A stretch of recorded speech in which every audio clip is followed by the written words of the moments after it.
Olá, sejam bem-vindos. Eu sou a professora Mônica e eu vim fazer uma pergunta. Por que ensinar política para os jovens? Qual a importância de levar o conteúdo político, da filosofia política, para essa juventude dentro da sala de aula? Primeiro, porque eles têm interesse em falar de política. Os jovens querem sim e se engajam com o tema da política. Eu tenho percebido isso, no meu dia a dia em sala de aula, o quanto esse tema é interessante para eles, o quanto eles querem falar, o quanto eles querem entender. Eles têm questionamentos, eles têm inquietudes a respeito.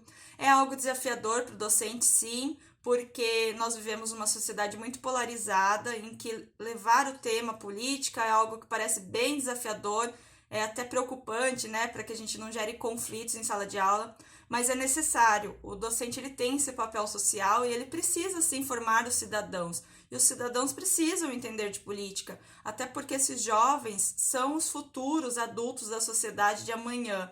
São eles que serão os futuros políticos e são eles que votarão nos futuros políticos também. Então a gente precisa começar na escola, que é um ambiente muito propício para isso, ensinar política. E claro, cada jovem terá aí a sua opinião, é preciso que isso seja livre, aberto, ao diálogo, que o professor não coloque o seu ponto de vista somente, mas que leve vários pontos de vista para que esse jovem construa aí a sua própria argumentação, a sua própria opinião política e ele se sinta livre, Livre e não alienado, para que ele realmente consiga opinar e até mudar de opinião se for o caso, Então, eu vou deixar aqui uma frase de uma grande pensadora que é Hannah Arendt, e ela diz que a política trata da convivência entre diferentes. Os homens se organizam politicamente para certas coisas em comum, essenciais num caos absoluto, ou a partir do caos absoluto das diferenças.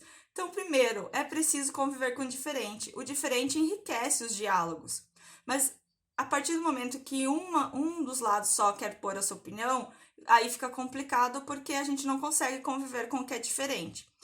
E é preciso também, para sair desse buraco então político em que nos encontramos, combater isso com a verdadeira política. É preciso sim fazer política. A política ela é muito importante para uma sociedade.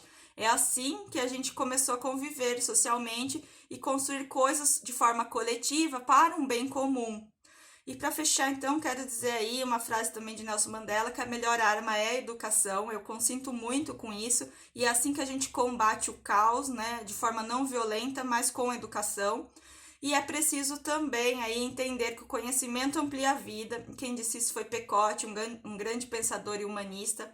Então, também vamos adquirir conhecimento. A escola é aí um bom local para adquirir conhecimento, para ampliar a vida de cada aluno de forma individual e também de forma coletiva. Agradeço a todos, até breve.